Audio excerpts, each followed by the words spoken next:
Ada yang bilang, wah aku sudah loss miliaran. Waktu ditanya, jurnalmu mana? Ya hanya bak bibuk dengan berbagai macam alasan itu. Ngandal nih ngototnya aja. Orang-orang yang loss besar itu loss tapi bangga. Kenyataannya adalah nggak mungkin langsung besar. Biasanya dikit lalu diakumulasi gede, bel gitu.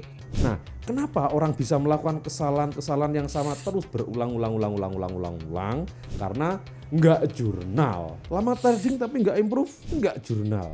Remuk terus-terusan dan frustrasi, nggak jurnal. Why? Kenapa jurnal ini sangat penting?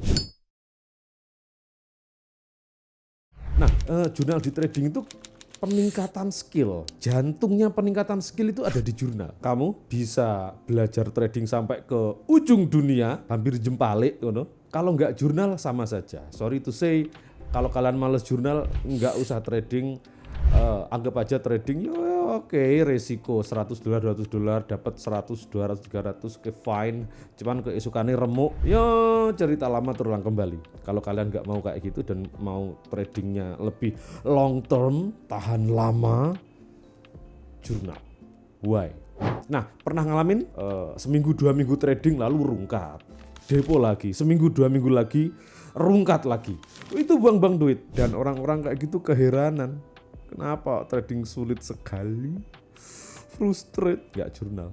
Kenapa jurnal ini penting sekali? Jurnal adalah jantung peningkatan skill. No jurnal, no skill. Salah sebenarnya nggak popo. Yang kampret itu udah salah nggak belajar dari salahnya. Nah, kalau kalian buat jurnal ini adalah track record trade kita. Dan kesalahan-kesalahan kita itu akan nampak di situ. Apa itu jurnal trading? Track record tradingan kita supaya nggak jatuh di kesalahan yang sama. Minimal kalau loss itu adalah bayaran untuk satu ilmu. Bagaimana jika kalian tiap entry, tiap kalian melakukan kesalahan, kalian belajar dari situ. Udah berapa banyak ilmu kan. Nah, kalau nggak jurnal, ilmu ini kobong, kebakar, hilang. Nah, syarat awal untuk jurnal itu kita harus benar-benar jujur dengan diri kita. Karena trading ini perjalanan yang lonely. Karena nggak ada satu orang pun yang bisa menyelamatkan kalian dari MC selain diri kalian sendiri. Nah, oke, apa persiapannya? Kalian buka Notion, santai, gratis. Nah, setelah kalian buka di bagian privat sini, keep jurnal privat, oke. Private, lalu add plus kayak gini, ada new page di sini. Nah, new page, ketik jurnal. Di bawah ada database, empty database. Cek klik. Tara, ini adalah tabel-tabel jurnal kita. Oke. Sebelum jurnal tentu kalian punya trading plan toh. Nah, titik krusialnya di sini. Kita harus bener-bener clear dan jernih trade seperti apa yang mau kita tradingin nanti. Nah, di sini di bagian mungkin agak tak zoom, ini tak slide. Oke, di sini ini formatku ya, ini formatku. Ini mungkin nama pairnya atau let's say instrumennya apa? Instrumen. Yo, contoh nanti mungkin diisi XAU, USD atau apa gitu. Terserah kalian kasih nama apa. Ini hanya sekedar contoh. Nah, yang kedua kita bisa beri tanggal. Oke, trade USD tanggal berapa. Nah, asik di Notion ini kita klik tanggal berapa gitu. Oke, ini jurnal tanggal 20. Tara. Kalau kalian trading price action kan ada 3 pokok kan. Satu, pas kita lihat gerakan harga di masa lalu untuk di mapping, dipetakan. Ini kita tambah, pilih multi select. Nah, pasnya ini kalian mau tempat entry di area mana saja. Contoh, aku entry di SRSD. Ada support, resistance. Ya, kita singkat saja SR gitu. Nah, kalau di price action kan support resistance saja kan nggak cukup, harus di crossing dengan zona supply atau demand. Syarat-syaratnya apa aja kita tulis di sini, SR dan SD gitu. Atau yang trend itu bahu kiri, left shoulder atau LS. singkat-singkat aja ya teman-teman. Bahu kiri, tahu kan bahu kiri? Good. Nah, jadi ini adalah syarat-syarat tempat di mana kita entry. Kalian sesuaikan sendiri ya. Untuk multi select ini belum tak rename, diklik kanan saja, lalu diganti paste. Setelah paste, kalau kalian lihat zona yang bagus, nah kan ada pendekatannya tuh. Ketika harga ke situ kan didekati kan. Nah, yang kedua approach multi select. Klik. Nah, bagi kalian yang nggak tahu approach di price action itu, ketika ada benteng zona yang menurut kalian kuat, lalu ketika harga mau mendekati zona itu dinamakan approach. Karena kalau kita mau sell di sini, harga mau mendekati zona, nah perjalanan ini kan potensinya kan bisa menghalangi kan kalau kita sell di zona ini kan, itu kan. Nah, apa aja? Oke, contoh di sini ada compression, lalu ada let's say small flag, ada big flag. Ini 3 syaratnya kan. Lalu apa itu kompresi? Aku sudah buat video tentang kompresi. Nah, apa itu small flag? Small flag mungkin tak gambarin. Apa itu small flag? Apa itu big flag? Nah, contoh kalian mau sell di zona yang kalian anggap bagus, lalu harga mendekati zona itu. Nah, ini aku anggap ini approach-nya small flag atau ladder atau ya terserah kalian apa. Nah, kalau kita mau sell di area sini, reaksi kan dibentuk ketika ngebreak benteng ini, benteng kecil ini. Tunggu retracement, lalu kita punya targetnya ini. Simple.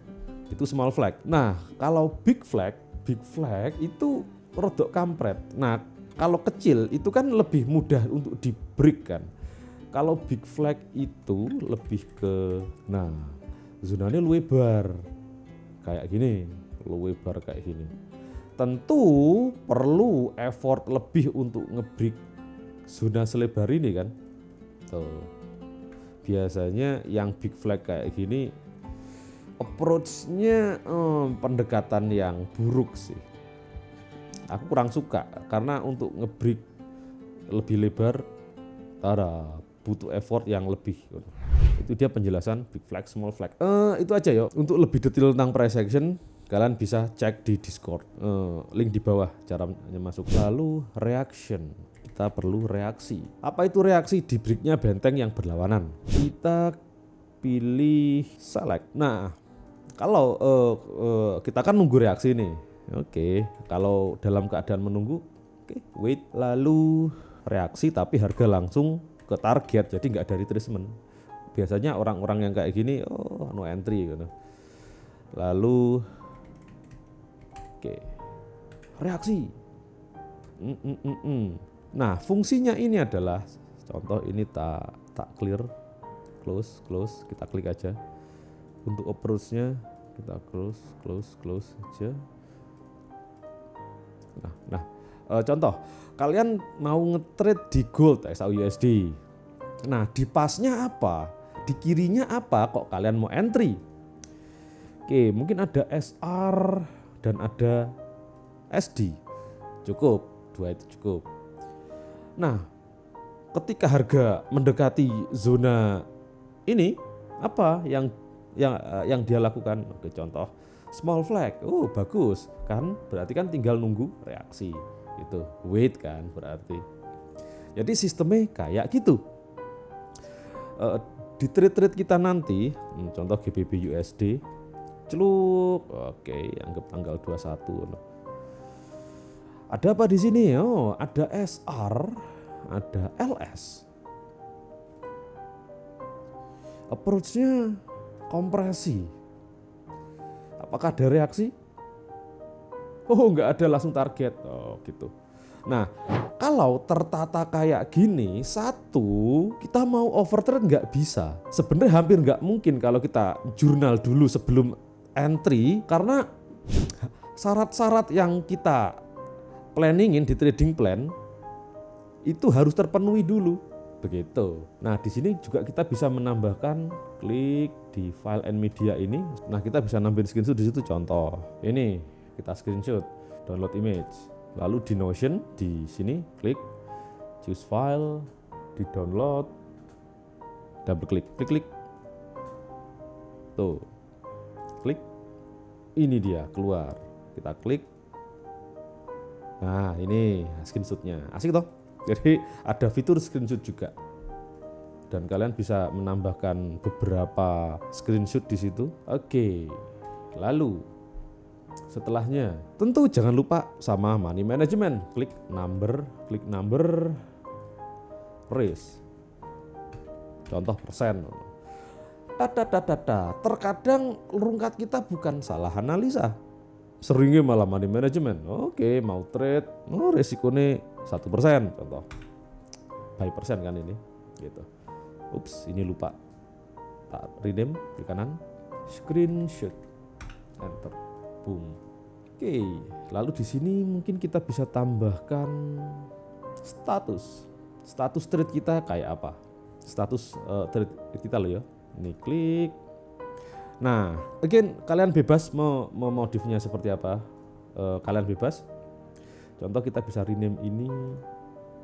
Klik. Edit property. Oke, lagi waiting. Nunggu entry. Ini tak klik. Sudah di pending order. Kalau kalian melakukan pending order. Ini ini TP. SL. Kalau SL. Aku mau ubah warnanya. Oke. Statusnya menunggu pending order, atau mungkin kalian bisa tambahin kayak gini. Cancel trade-nya. Trade bisa kita cancel jika memang itu trading plan kalian loh ya. Atau ada yang suka parsial. Oke, tambah aja, teman-teman. Sudah di parsial. Kalau itu di trading plan kalian. Tuh. Oke, statusnya gimana? Oke, masih pending order, jebret. Nah, lalu kita tambahkan teks, kita beri nama kegoblokan. Aku suka menyebutnya jurnal kegoblokan. Kenapa? Karena kalau contoh kalian pas kumat ngono kan, barbarnya, lalu kalian entry-nya enggak lote gede ngono, ya ketik aja di sini berapa persen itu lossnya, berapa persen loss. Contoh, iki loss 50%. Loss 50%. Oke. Emosi membuat rungkat separuh. Nah, asik kan? Bayangin semua entrian kalian yang dulu-dulu itu kalian punya kayak gini. Berapa banyak ilmu yang bisa kita ekstrak. Ini bisa menjadi terapi kita sendiri loh.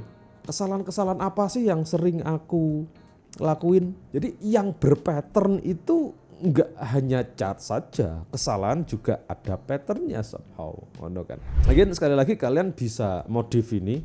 Yang penting tertulis dan clear. Atau kalian bisa cut loss kalau kalian lebih suka cut loss.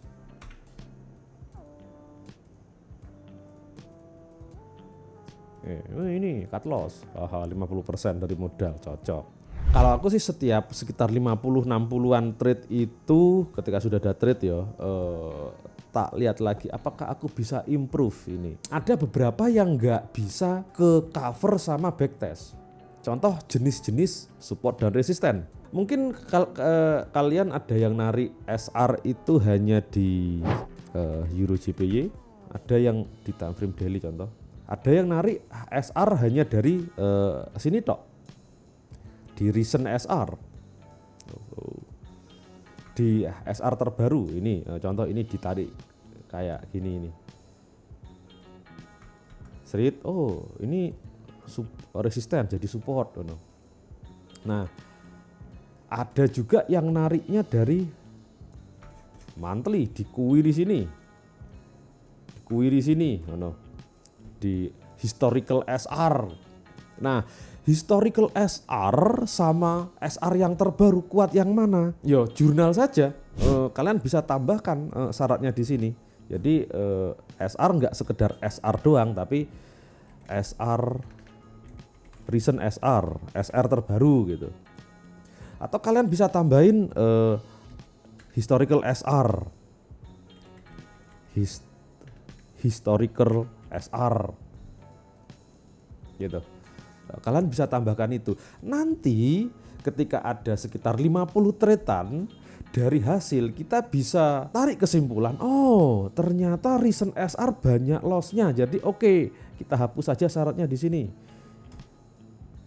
Tuh, trading plan kita bisa improve, tapi pondasinya tetap loh ya, dengan data. Jadi nggak bias gitu loh. Oh, aku ketika lihat candle model candle cinta itu rata-rata akan bearish. Itu kan masih opini kan. Kalau sudah di jurnal track record kalian itu bisa kelihatan. Kan ketika kita trading kan biasa ya, pikiran kan liar kan. Oh, kalau kayak gini. Nah, karena kita trader yang konsisten ya tetap fix trading plan. Tetap ada inovasinya kan di situ. Cuman akan ada research and development. Kalau hanya sekedar ide, nggak bisa kita eksekusi langsung, nggak bisa. Kita harus punya data. Bayangin kalian, ketika melakukan kesalahan apapun, kalian jurnal, tradingan kalian akan improve. Wow, nggak hanya secara teknikal loh ya, mental juga dalam eksekusi. Atau takut entry. Ini contoh di GU ini. Gagal entry. Statusnya contoh ini bisa ditambahin gagal dieksekusi, contoh bisa loh. Oke, aku takut entry karena drawdown, tapi malah profit.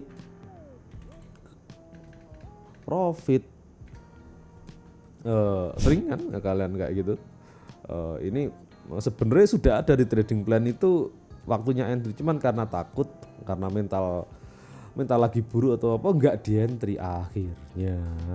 Nah, kalau kalian tulis saja ya, yang gagal kalian entry tulis saja, nanti improve tradingan kalian. Oke, gitu lihat teman-teman ya. Selamat jurnal.